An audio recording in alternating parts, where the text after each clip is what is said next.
Hi, doesn't this music just want to make you do some kind of dance or something? I was just listening to the countdown music. All right, and I was just having a little party here. So anyway, welcome to my live tonight. We have two powerful testimonies for you. Just a little bit different, each one a little bit different focus for each one. But I wanted you to hear these testimonies. Okay, testimonies of what? Testimonies of deliverance. Jesus delivers us. He sets us free, free indeed. And oh man, freedom is like when you're on the other side of it, it is so worth whatever it took to get there. It is so worth it. And it's really today's an invitation to take a journey on the other side of freedom. We all have areas that needs to get unlocked, needs to get healed, needs to get delivered. Every Christian needs deliverance at some point in their life. That's just life. Life happens. Okay, all right. And so I want to point you to the Inner Healing Deliverance Institute. It is this month, and we are like this close to being 80% full. You don't want to miss an in-person ticket. If you wait too late, you probably will. So make sure that you register so that you can get here in person. We do have an online option, and for that you will have the replay, of course, for up to 1 year. And we have a very good online system. It's interactive. We have people overseeing it. They'll be talking to you during the entire institute. So it's going to be really set up well that way. But we'd love to see you in person. There's something about getting in the anointing, that Luke 4 anointing, the anointing that heals the brokenhearted. That word brokenhearted is about having your heart crushed, your spirit crushed. What is that? Trauma. Okay. When you are crushed from the inside out, it is spiritual, physical, it is emotional. You've got to get healed. You got to get delivered. I mean, you have to get your heart set free again, because the heart will die inside. And so we can't have that, because out of the heart flows the issues of life. We don't want our life to be shortened or smaller than what God intended, because it's crushed. All right. And he heals that. So we have the Institute, and also get my book, Inner Healing Deliverance Handbook. It is a book unlike any other book on deliverance and inner healing that you've ever read before. Trust me. Okay. So anyway, those two things are happening. So I want to bring on my first guest, Tyler Combs. So he's going to come in. Everybody, this is Tyler. Tyler is one of our worship leaders here at Harvest Church. I've known him since he was like 5. Yeah. And he was. I remember him singing at age 5 with his parents, or his mom. So anyway, we've known each other for a really long time. Tyler's married. He's got kids. Just he's got a great job. Loves the Lord. He's helping with our youth right now. He's a perfect person, as we have an interim youth minister in Tyler Combs right now. So Tyler, deliverance. I was there. Yes, you were. I was there. Tyler was one of our first. No, I would say second, but it was like it happened so fast. It was like within 10 minutes of each other. It was. I got second place, but I was definitely the worst of them, I'm sure. So Yeah, that is true. Okay, so I'll start the story with okay, her, and then you're gonna follow up and say what happened to you, and I want to ask you a couple questions. Does that sound good? absolutely. Okay. So what happened was, my husband and I were just starting in ministry at this church here. It was Bethel Temple at the time. We're now Harvest Church, but it was Bethel Temple at the time, and it was like a Wednesday night, I think, and it was a youth night, whatever. And there was this teenage girl in the sanctuary, and one of these big burly guys that was at our church, he comes running down the hallway, freaked out. He's like, "There's a girl." And it's like she's tiny, There's this girl. I think she's demonized in the sanctuary. And so I go in there and I see this girl, and I'm like, I can't believe he's running from her. But anyway, and I approached her. And I could feel the demons. I could totally feel the demons moving through her. There's more than one, and I just began to call them out. and she started to manifest. I was looking at men, grown men, looking through the window of the sanctuary. They wouldn't come in; they just left me there with her, as I was casting these demons out. Right? Okay. So anyway, I think by then, you and your mom were in the sanctuary, and I remember those demons leaving your cousin and throwing your mom on the ground. That's what I remember. They threw your mom on the ground. I don't know if you remember that, but just totally, just threw her on the ground as they left her. Okay. And I'm just like, this is wild, because this is like my thing. All right. And so and then next thing you know, you got on all fours and started to growl. Do you remember this? Yes, I remember that part. Tell us about, and how old were you? I would have been just past my 16th birthday. So it was 22 years ago. Right. And it wasn't our thing to get people to do this kind of stuff, right? Like, No, I we mean, we didn't. just in our church, we had just started to experience revival. This would have been what, 1998 or 99? I don't remember now. Yeah. Yeah, probably around that We had one. time. Yeah. I'm pretty sure we started fasting and praying, and fasting will bring every demon up to the surface Yeah, as for a sure. church. So I remember you're on all fours and you're growling. My husband's there by that time. And what do you remember happened? I mean, do you remember any of this? Yeah, I mean, I don't remember my mom hitting the floor. I do remember my part of the story. I'm not sure how far you want to go into it, but my part of the story kind of happened prior to That's right.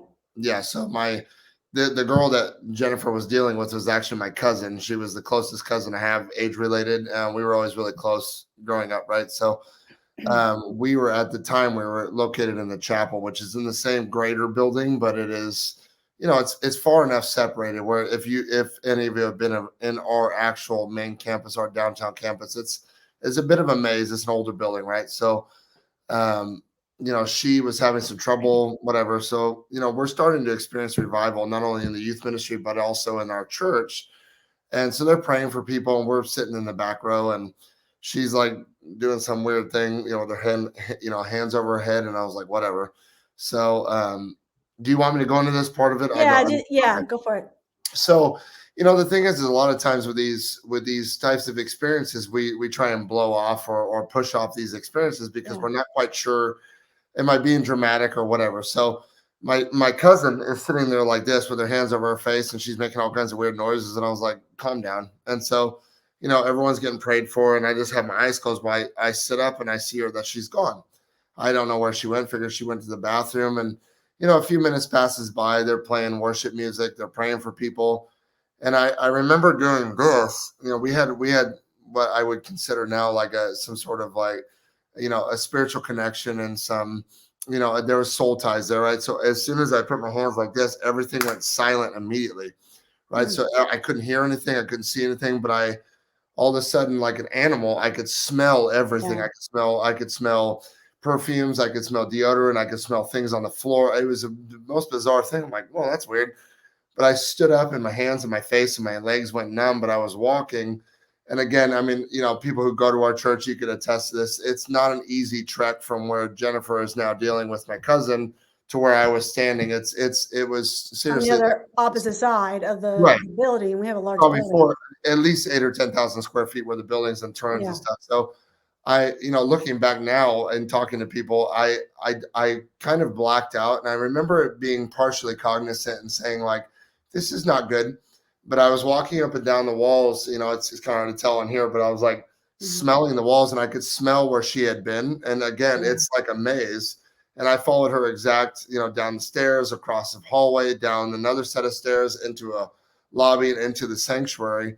And the first thing I remember doing all that. And as soon as I walked in the sanctuary where Jennifer was dealing with my cousin, as soon as I walked in the room where Jennifer was, it popped. It was done. And I was like, well, that's not good. And so this is where the story from where Jennifer just left off to where I was at that point. Yeah. Right. And I remember you were on all fours and you were growling and you were trying to bite my husband. Yeah, like basically you turned into an animal in front of us, and we were having trouble getting the demon out until my husband asked you a question. Yeah. So, I mean, there's there's some stuff in the middle that, I mean, I was, there was, I kind of sat down in the chair and I tried to bite my aunt. Like I had calmed down, and I walked over to help pray because I was concerned about my cousin, and Jennifer Yeah. was there praying with her. And, I put my hand on her, and this is the part I remember the most vividly is, Jennifer turned around and looked at me and said, "We got it." And I don't know what her experience was at that point, but it was like there was a intersection of something where she would turn around and maybe instinctively was like, no, stop. So I sat down, and my aunt, her mom, sat down, and that's where the whole thing started. She put her hand on my shoulder and said, it's going to be okay. And I tried to bite her, and then, I was on all fours. But, Pastor Ron, our senior pastor here, they went through the process of deliverance, which much of that is lost on me. But the question he had asked me is like, well, Jennifer, you may be able to answer this better, but basically the concept is how did you get, I'm 16 years old. I grew up in church, right? How did you get to this point? And I remember parts and, bits and pieces of it, but basically out of my mouth came another voice, and it named a bunch of bands. So in the early to mid 90s, it was Nine Inch Nails, Prodigy, Marilyn Manson, on and on and on. I don't want to give them free press, but that's what the answer to the question was. So yeah, it's interesting. Now let me I just want to correct one fact. Was it your mother that was there, or was it your aunt? Because I remember somebody had thrown on the floor. I don't know. It was my mother and my aunt were there. I don't know which one was which at the time. I think it was your mom. I remember somebody getting thrown on the floor. I was pretty sure it was your mom. It may have been my aunt. I have never heard that. I don't know. Okay, well, all right. Maybe you can ask her. But anyway, so you were listening to the music, and I've told people, I said, those dudes sing those kinds of tunes because that's what they are. I mean, it's not art. Absolutely, yeah. It's not for the shock. That's what they are. Yeah, and the thing is with, like you had mentioned earlier, we work in youth ministry at the moment, and not just with music. I think this is a thing we've talked to parents about, or just to people in general. Some of our adult leaders, I shared my testimony maybe 3 months ago, and we've got people they're in their 30s. They're like, well, I'm never watching a scary movie again, or I'm never listening to that song again, because I shared that. But I told them that, what the Lord had told me, and, really had revealed to me over the years, was that nothing in this music, or nothing in some of these like horror movies and music they're not creation, they're recreation. So these people who are creating it have seen it already. And so what we're doing is we're partnering with demonic things that we've either seen or heard, like I did. And I found myself on my knees worshiping these things without really realizing what that meant at the time. And, just like with, the testimony that I have, it's that, our testimony is the spirit of prophecy. And, we've made a difference in lives of adults and students alike, where they're like, oh my gosh, I never thought of that. And so, yeah, I mean, that was really their door in, and it was a different church back then. It was a different process, but, that's where we left off. So, yeah. So, you had to shut that door. Yeah. Yeah. That is really powerful, and the fruit is there, guys. Like it was a music thing that entered and was the entry point. And now he's a worship leader. Isn't that the goodness of God? I just think the redemption on this is just so powerful. Tyler, thank you so much for sharing about this. And again, everybody, I've known him for years. The fruit speaks for itself. The fruit of deliverance is worth it. All right. Thank you so much, Tyler. And now we're going to bring on our next guest. We're going to bring Michelle Farrar. Everybody, this is Michelle from Southern California, San Bernardino. She is also recognized as a prophet in her church, which is really amazing. And then also, she's been to some of the institutes that I've had here in Turlock. And I remember one in particular. It was really a turning point for you. And I do remember, we haven't really discussed what I saw, but I know you were going through something during the institute. Something happened to you. Why don't you share about it? The particular year that you're talking about, I have been coming to a few institutes, and every time I came, I was getting more and more freedom. And when I was on my way to this institute, I heard the Lord, he was talking, and he said it so clear. He says, Jennifer has something for you. And I told my friend that I was driving with, I was like, I heard the Lord say, Jennifer has something to you, but I just missed it because, everybody wants that. I was like, nah, I'm just kind of messing up. So I got to the institute, and it was so intense. God's glory was just really in there. And the message that went forth was about purity and, being redeemed from sexual assault and different things like that. And over the years, I had been struggling with the spirit of perversion. I had, from the time of being youth, I was molested. I've experienced rape. I had all these things, and I was very, very bound in perversion. And I had a very, very strong pornography addiction that I had been trying to get free from. And when I came to the Institute, I was just so hungry. And during the altar call, the moment God was moving, and I went to the altar, and the other speaker, she laid hands, and I went out in the spirit, and but I can hear still, Jennifer has something for you. And so I forced myself to get up. And when I got up, I could see you coming. And when you came, you laid your hands on me. And when you laid your hands on me, the spirit of perversion came out, and I can see it and I can hear it. And it had the name written down on the side, and it said perversion. Wow. And I was so rocked, and I went out in the spirit. And when I went out in the spirit, the Lord he gave me this vision of a book that I would write, and he gave me the name. Wow. And I was rocked. I was out. I was like, after the service, you have people like on the floor for like a really long time. And I was one of them, because the Lord was just ministering to me, and he broke it, because this had been not only on me, but in our family for a really long time. And after that, the experience, I was so messed up after that. I cried probably for days every time the experience would come back. It was so overwhelming. But after that, the Lord told me, you're free, but now you got to stay free. Yeah. Yeah. And can we go back before we talk about that? Because I want to dive into that. Before we talk about that, I want to ask you a couple questions about when you were experiencing this deliverance. Okay. Okay. That's heavy. It's heavy what happened to you, and it happened to you in a conference in front of people. Okay. In front of everybody. Yeah. Now, did you feel like you were given negative attention, or like people try to, I don't know, capitalize on what was happening to you, to make the room more exciting? Or did you feel covered? What did you feel? Did you feel safe in what was happening? I felt so loved and protected at that moment. I had experience, like I said, what made me kept coming back is because from the time I started coming and starting to experience deliverance, I was getting so covered and loved, and I was having crazy manifestations, and nothing was nobody looked at me weird when I stopped or anything like that. But in this moment, it was so extreme. But the love of God was so there, and the team and everyone just loved me and just let me know that it was okay. And so I didn't feel embarrassed at all. And I wanted to be free so bad at that moment. It didn't matter. Yeah. And I was trying to think back, like I remember seeing you. It looked like you had just come through this process. I had kind of an idea. And then I know we didn't film it. We didn't put it on Facebook. We didn't do anything like that. Even though we got cameras going, but even if they caught that on film, that's something they wouldn't even release that.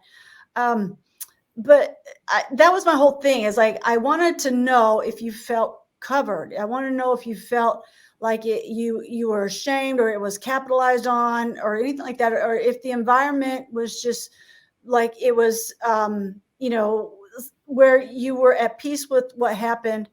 And that was important for me for people to hear that, because that can get pretty serious. You can feel embarrassed. Some environments capitalize on it. They kind of make it a big deal. That was important for me people to hear that. No, I was so loved and handled well by the team, and they allowed me to have my process, and just kind of, they gave me my moments with God, and they were there when I needed somebody. They Okay. were very sensitive to the moment, and I didn't feel ashamed or put like out there at all. It was just like, this is what we do, and this is God. And it was just so loving.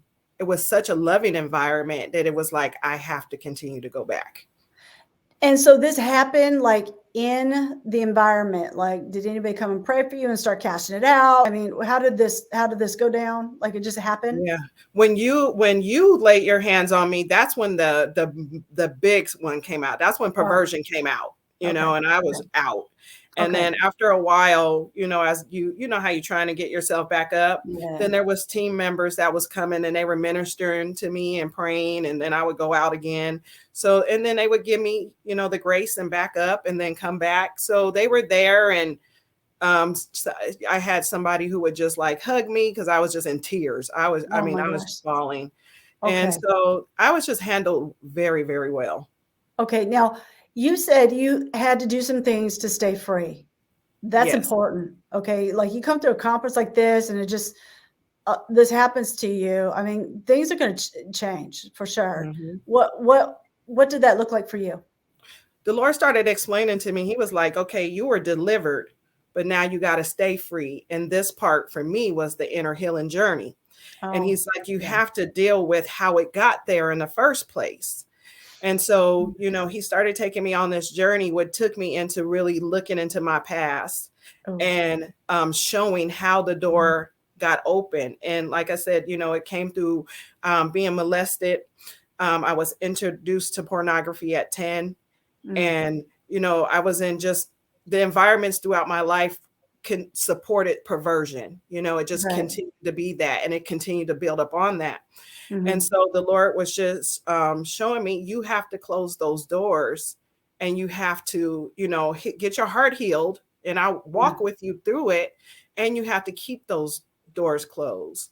And so for me, what it took is, and you taught us on how to have a healing plan, so I continued to seek counseling. I watch what I watch. I cannot watch everything. I can't listen to everything because I'm really sensitive. I guard my relationships, people who are still really, really struggling. For a time, I could not be around them, until the Lord made me strong enough to handle that. And he just had, I had to close the doors. I do a lot of work. I spend a lot of time in prayer. I put strong accountability around me. I submit to leadership that have the right to speak into my life. If they can see it, they're able to call me at it. I have friends who can see it. I put parameters around me to be able to watch me, and I keep myself accountable. And I was willing to do the work to stay free, because this thing had destroyed my life. Wow. And the reason why it was so significant also is because I was in ministry, and I was preaching, and I was bound with this. Wow. That's probably more common than people want to admit. Yes. I love that you are sharing this and just making it normal. You know what I'm saying? It just making it normal. I also this whole thing where you had to do some real work afterward. That's something that people need to hear. I have a very intense healing plan because of the stuff that began to happen to me, and probably just as intense. But that's what you got to do. You know what I'm saying? And so that's a dynamic that not everybody understands. It's like you got to stay free, and this is what it looks like for people with complex trauma. I mean, that's what I'm hearing from you is complex trauma that's marinated in trauma. Yes, marinated in it. I had complex trauma, and so just from learning that, so I have to do the work. Like you said, nobody was going to do it for me. And I just, just this year, a couple months ago, I heard the Lord say, it was the enemy's plan to destroy me in the pulpit.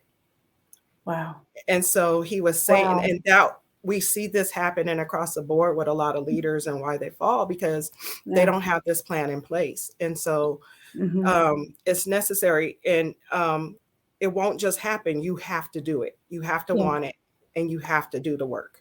Thank you so much, Michelle. Thank you so much for sharing this. This is really profound, powerful. People need to hear it.